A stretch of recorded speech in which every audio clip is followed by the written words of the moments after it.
आज मैं आपके साथ एक ऐसी लाइफ चेंजिंग बुक की समरी देने जा रहा हूँ जिससे आप स्टॉक मार्केट में एक प्रो बन जाएंगे एंड बड़े बड़े स्टॉक मार्केट प्लेयर को आराम से हरा पाएंगे बस इस वीडियो को पूरा देखकर। और ऐसा नहीं है कि आपको कोई स्पेसिफिक स्किल सीखनी पड़ेगी या आपको एक एक्सपर्ट होना पड़ेगा। अगर आपने आज तक स्टॉक मार्केट के बारे में सुना भी नहीं है तब भी आप सिर्फ इस वीडियो से बहुत कुछ सीख सकते हैं। आज मैं आपके साथ one up on wall street, जिसके ऑथर है पीटर लिंच, इसकी डिटेल समरी देने जा रहा हूँ। ये video complete chapter wise summary है इस बुक की, जिससे आप कम टाइम में पूरी बुक की नॉलेज को सीख सकते हैं और तुरंत एक्शन ले सकते हैं। सबसे पहले ऑथर के बारे में जान लेते हैं। पीटर लिंच एक लेजेंडरी इन्वेस्टर हैं जिन्होंने स्टॉक मार्केट से बहुत ज्यादा पैसे एंड नाम दोनों कमाया है। कि 1966 में फिडिलिटी इन्वेस्टमेंट्स में एज अ इंटर्न ज्वाइन हुए थे और 1977 में ये पोर्टफोलियो मैनेजर बन गए थे मैगलेनन फंड के, और इन्होंने 13 साल तक इसे मैनेज किया और ऑन एन एवरेज 29.2% का एनुअल रिटर्न्स कमा के दिया, जो म्यूचुअल फंड मैनेजमेंट के हिस्ट्री में one of the highest return था। इस बुक को 3 पार्ट में डिवाइड किया गया है। पार्ट 1 है introduction to investing and development of an investor's mind. Basically part 1 में आप ये सीखेंगे कि इन्वेस्टमेंट शुरू क्यों करना चाहिए और आपका माइंडसेट क्या होना चाहिए स्टॉक मार्केट में सक्सेस पाने के लिए। पार्ट 2 है step by step process to pick stocks. यहाँ हम प्रैक्टिकली सीखेंगे कि कैसे डिफरेंट स्टॉक्स को एनालाइज करते हैं एंड फाइनली स्टॉक्स को चुनते कैसे हैं। पार्ट 3 है long term view to investing and portfolio. इस पार्ट में हम लॉन्ग टर्म में अपने इन्वेस्टमेंट के साथ क्या करना है ये भी सीखेंगे।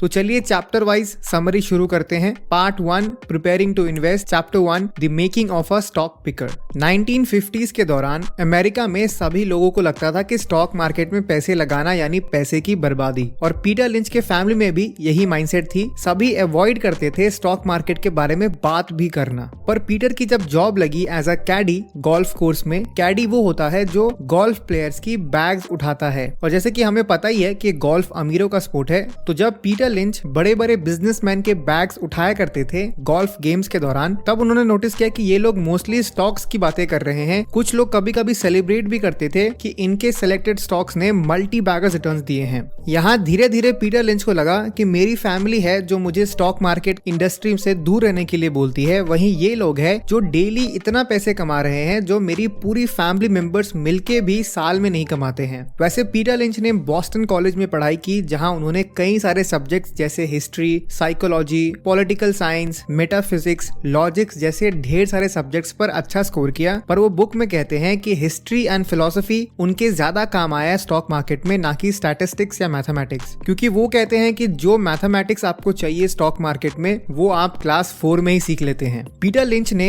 1963 में अपना पहला स्टॉक चुना इन्वेस्ट करने के लिए, और सिर्फ 2 साल में उस स्टॉक ने 5 गुना रिटर्न्स दिया, जिससे उन्होंने अपने कॉलेज की फीस भी पे कर दी। अपने सेकेंड ईयर में उनको एक इंटर्नशिप मिली फिडिलाइट म्यूचुअल फंड कंपनी में, जो उस वक्त सबसे बेस्ट परफॉर्मिंग इन्वेस्टमेंट कंपनी थी।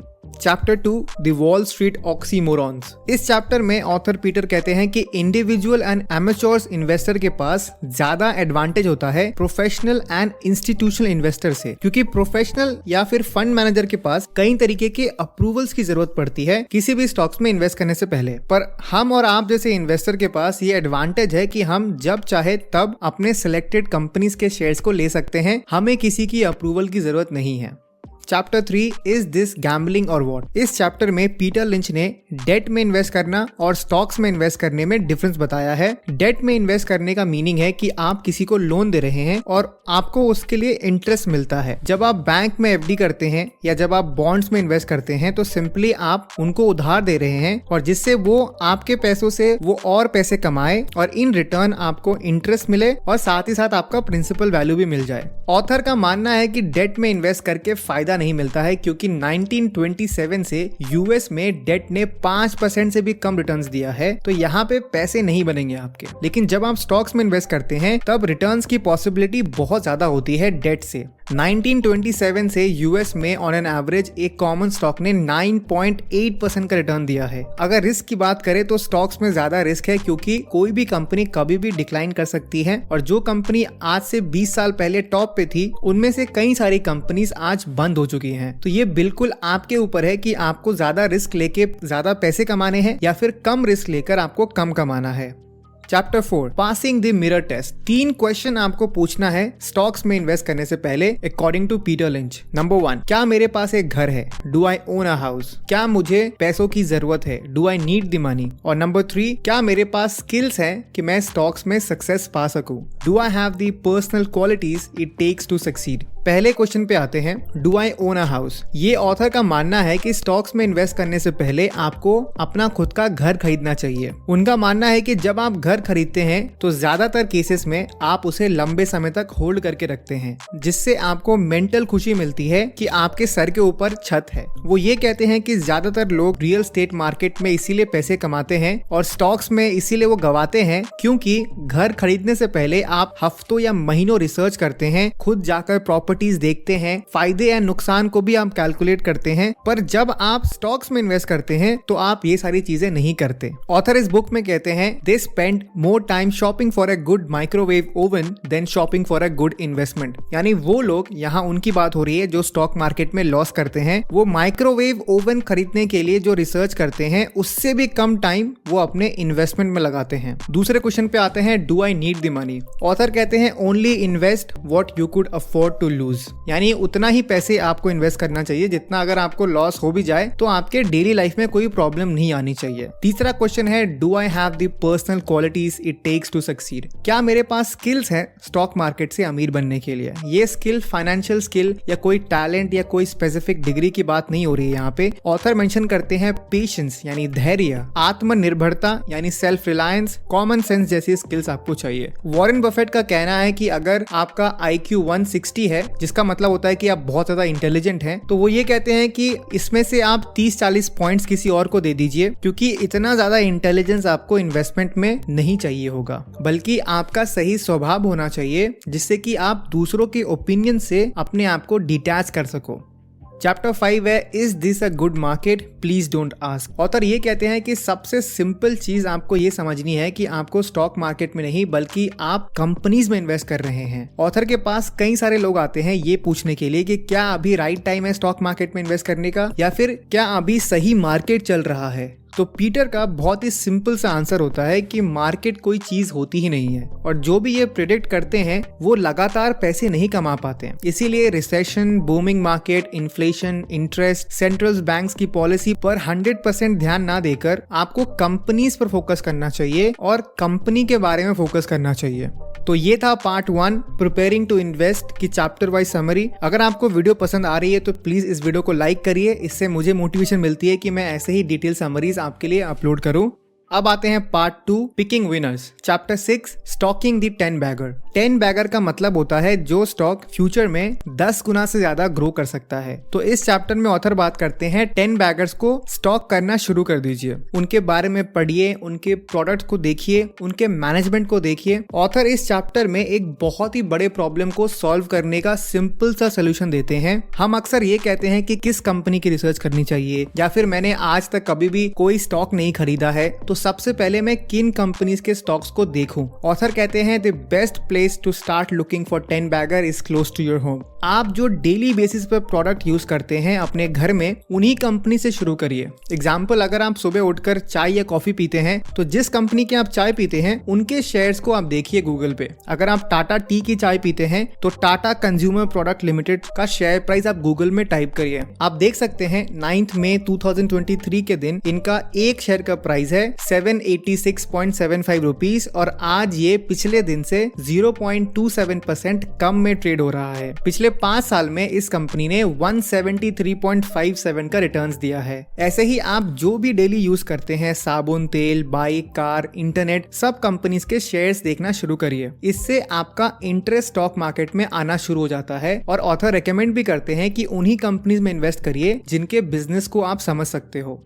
Chapter 7 I have got it what it is. पिछले चैप्टर में ऑथर ने एक बहुत ही कॉम्प्लेक्स एंड डिफिकल्ट कॉन्सेप्ट को इजी में समझाया है कि उन्हीं कंपनीज में इन्वेस्ट करिए जिनके बिजनेस को आप समझ सके। पर ऐसा तो नहीं है कि आपको चॉकलेट खाना पसंद है तो आप उन सारे कंपनीज में इन्वेस्ट कर दोगे जो चॉकलेट्स बनाती हैं। यहाँ आपको सबसे बेसिक क्वेश्चन ये पूछना है कि क्या वो कंपनी आने वाले समय में भी ग्रो कर सकती है या नहीं। इसे समझने के लिए ऑथर ने 6 कैटेगरी ऑफ स्टॉक्स को एक्सप्लेन किया है। Number 1 the slow growers. ये वो कंपनी है जो बहुत ही बड़ी है इन साइज और इनका एज भी बहुत ज्यादा है। इनका फीचर ये है कि ये देश के जीडीपी से थोड़ा फास्ट ग्रो होती है। इनकी शुरुआत फास्ट ग्रोअर से हुई थी जब ये छोटी कंपनी थे, पर धीरे धीरे इन्होंने अपना मार्केट कैप्चर किया, अपने प्रोडक्ट्स को इम्प्रूव किया, सेल्स भी बढ़ाया और अपने इन्वेस्टर को भी अच्छे रिटर्न्स कमा के दिए। पर जब एक स्पेसिफिक इंडस्ट्री स्लो डाउन करती है तब कंपनीज की ग्रोथ भी डिक्लाइन होती है। ऑथर कहते हैं कि एक स्लो ग्रोथ का सबसे बड़ा साइन ये है कि वो ज्यादा एंड रेगुलर डिविडेंड्स दे रही है। कंपनीज अक्सर जब नए तरीके ना ढूंढ पा रही हो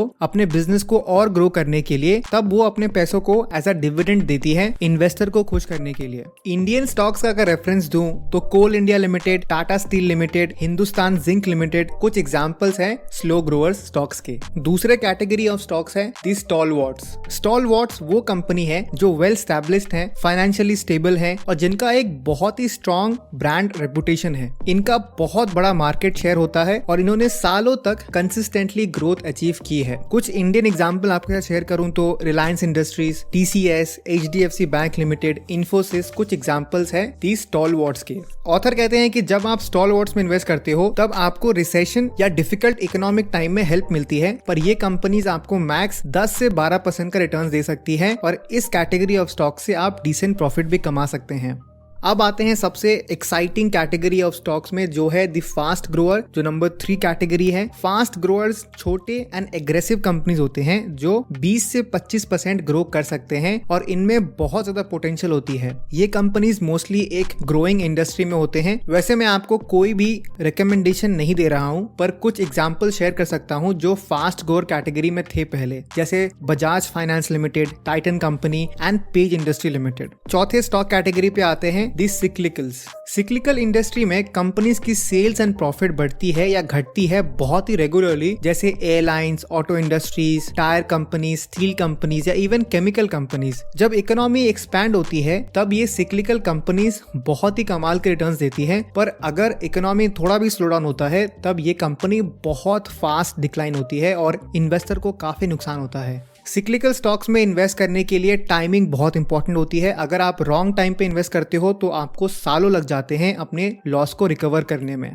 पांचवा कैटेगरी है द टर्न अराउंड्स। ये वो स्टॉक होते हैं जो स्ट्रगल कर रहे होते हैं फिलहाल, पर इनमें पोटेंशियल बहुत होता है फ्यूचर में इंप्रूव करने का, चाहे वो मैनेजमेंट, स्ट्रैटेजी या मार्केट कंडीशन की चेंज की वजह से हो। ऑथर कहते हैं कि ऐसे स्टॉक से दूर रहना बेटर है क्योंकि बहुत ही कम कंपनीज है जो फिर से रिकवर कर पाती है। आखिरी कैटेगरी ऑफ स्टॉक है दी एसेट प्ले। ये वो कंपनी होती है जिनके पास एक बहुत ही वैल्यूएबल एसेट होता है जो उनके लिए फ्यूचर में एक बहुत बड़ा कॉम्पिटिटिव एडवांटेज बन सकता है, चाहे वो कैश हो, इन्वेस्टमेंट हो, प्रॉपर्टीज हो, मशीन्स हो, कुछ भी हो। ये कंपनी फिलहाल अंडर वैल्यूड होती है और बहुत सारे लोग इनके बारे में जानते भी नहीं है। तो ये थे 6 कैटेगरी ऑफ स्टॉक्स। अब आते हैं chapter 8 the perfect stock water deal. Author कहते हैं कि एक परफेक्ट कंपनी वो है जिसे अगर एक इडियट भी चलाए तो भी बिजनेस ग्रो होते रहे, और मैं उन्हीं कंपनीज में इन्वेस्ट करने के सपने देखता हूँ। पीटर इस बुक में कहते हैं कि 13 क्वालिटीज होनी चाहिए एक कंपनी में जिसे वो परफेक्ट स्टॉक कहते हैं। नंबर 1, इट साउंड्स डल और इवन बेटर रिडिकुलस। एक परफेक्ट स्टॉक यानी एक परफेक्ट कंपनी एक परफेक्ट सिंपल बिजनेस में होनी चाहिए जिनका नाम भी बहुत बोरिंग होना चाहिए। Example Asian Paints, HDFC bank. Number 2, it does something dull. Author कहते हैं कि एक बोरिंग कंपनी के पास अगर एक बोरिंग नेम है और साथ ही साथ वो कुछ बोरिंग कर रही है तो ये परफेक्ट मैच है।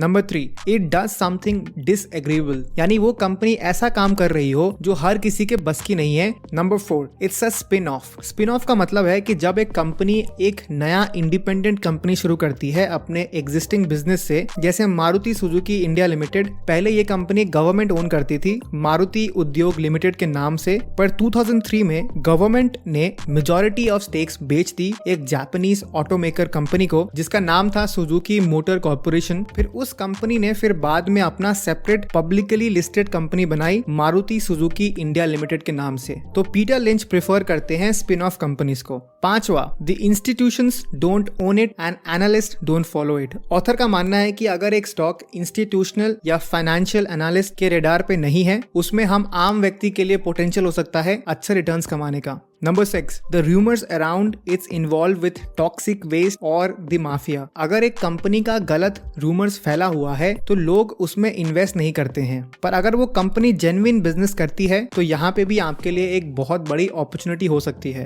Number 7, there is something depressing about it, यानी वो कंपनी कुछ डिप्रेसिंग करती हो। एग्जाम्पल के लिए ऑथर शेयर करते हैं अंतिम संस्कार का business. Number 8, it's a no growth industry, बहुत ज्यादा ग्रोथ फिलहाल ना दिख रहा हो उस इंडस्ट्री में, क्योंकि कई बार हाई ग्रोथ इंडस्ट्री में इन्वेस्टमेंट करने से कुछ ही सालों में मैसिव डिक्लाइन आता है। इसलिए ऑथर चूज करते हैं उस इंडस्ट्री को जिसमें अभी ग्रोथ की स्कोप थोड़ी कम दिख रही हो।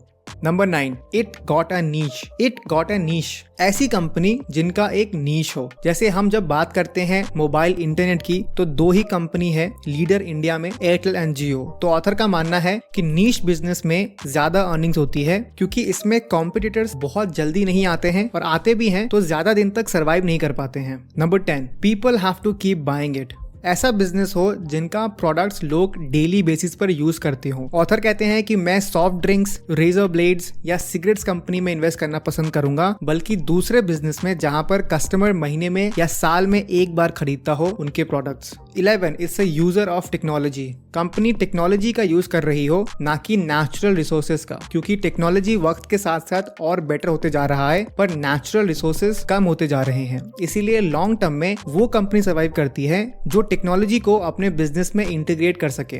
Number 12, the insiders are buying, यानी उस कंपनी के एम्प्लॉयज भी उस कंपनी में इन्वेस्ट करते हो। ये एक साइन है कि उनको लगता है कि कंपनी आने वाले समय में बहुत ग्रो करने वाली है। आखिरी क्वालिटी है the company is buying back shares. एक इन्वेस्टर के लिए ये बहुत ही अच्छा न्यूज होता है जब कंपनी अपने ही शेयर्स को खरीदती है। इससे नंबर ऑफ शेयर्स कम हो जाते हैं और ईपीएस यानी अर्निंग्स पर शेयर बढ़ जाती है, जिससे स्टॉक प्राइस भी बढ़ जाता है। तो ये थे 13 क्वालिटीज जो एक परफेक्ट स्टॉक में होनी चाहिए। बाकी के चैप्टर्स की समरी हम पार्ट 2 में कवर करेंगे, जिसके लिए आपको चैनल को सब्सक्राइब करना पड़ेगा। मैं बहुत जल्दी पार्ट 2 अपलोड करने वाला हूँ। वीडियो आपको कैसी लगी प्लीज कमेंट में बताएं, मैं आपके सारे कमेंट्स पढ़ता हूँ। तो मैं मिलूंगा आपको बहुत जल्दी पार्ट 2 के साथ। तब तक के लिए कीप रीडिंग, कीप ग्रोइंग।